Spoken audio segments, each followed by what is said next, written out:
Ce jour-là, Sarah était venue chez son petit ami, Daniel, pour rencontrer sa famille. Daniel et elle sortaient ensemble depuis 1 an. Ils s'étaient rencontrés à l'université de Lagos. Sarah était une fille simple, sérieuse, toujours polie.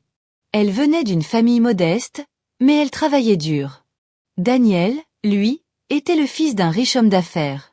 Il vivait dans une grande maison, avec un portail automatique, une voiture blanche et des domestiques partout. Depuis longtemps, Daniel parlait de présenter Sarah à sa mère. Il disait souvent « Maman va t'aimer, t'es gentille, respectueuse, et tu cuisines bien ?» Sarah, un peu stressée, s'était préparée comme jamais. Elle avait mis une robe longue bleue, attaché ses cheveux en chignon, et acheté un petit cadeau, un pagne pour la mère de Daniel. Mais elle ne savait pas que ce jour allait tout changer. Quand elle entra dans la maison, l'air sentait le parfum de jasmin et de luxe. Madame Ocon, grande femme élégante, l'attendait dans le salon. Elle portait un boubou doré et des bijoux brillants.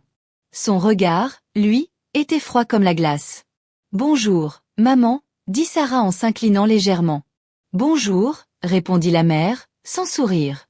Sarah tendit le cadeau. « C'est juste un petit pagne.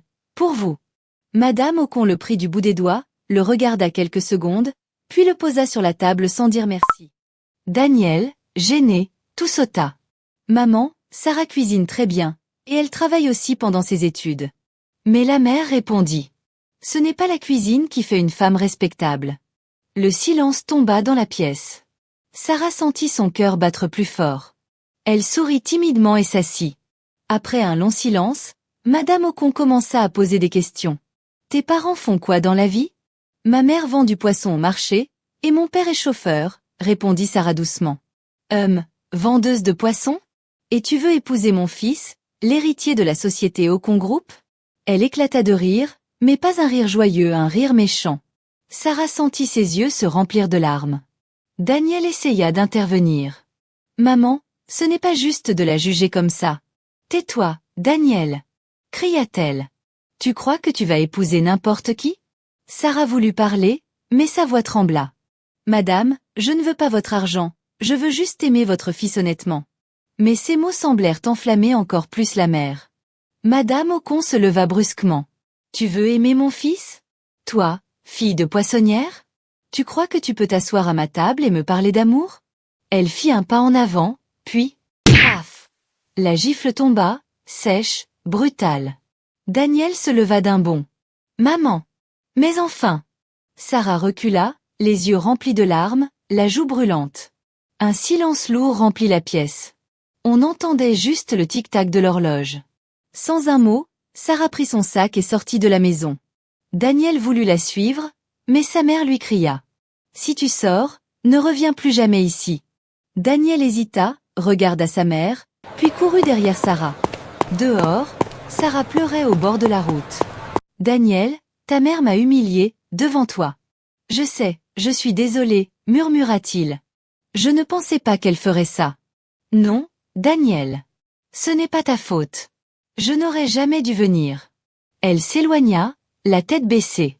Daniel la regarda partir, impuissant. Ce jour-là, il comprit qu'il venait de perdre la femme qu'il aimait. Les mois passèrent. Sarah termina ses études avec mention. Elle trouva un emploi dans une entreprise de communication et, grâce à son talent, gravit vite les échelons. Elle s'habillait mieux, parlait avec assurance et gagnait bien sa vie. Mais au fond d'elle, la blessure de cette gifle restait vive. De son côté, Daniel essayait de la contacter, mais Sarah ne répondait plus. Elle voulait se reconstruire, loin de cette humiliation.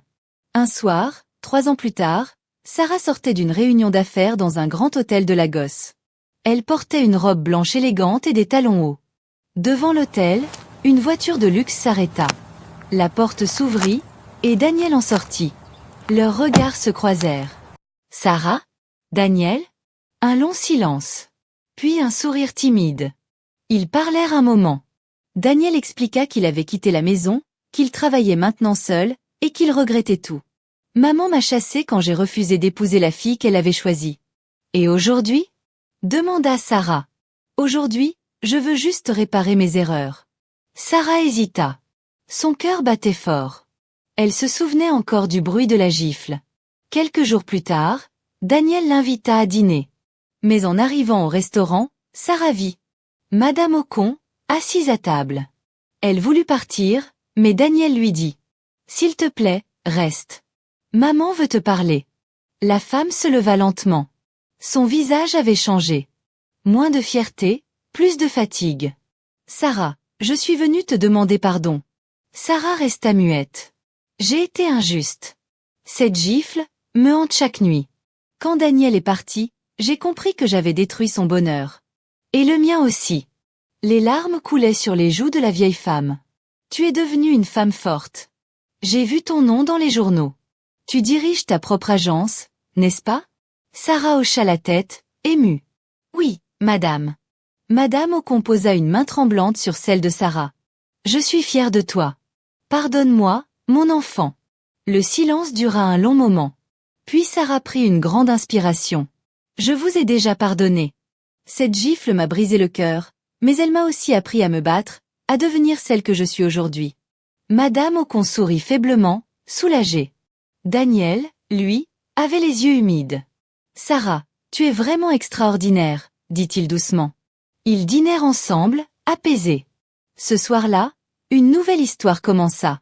Parfois, la vie nous gifle aussi fort que cette mère l'a fait.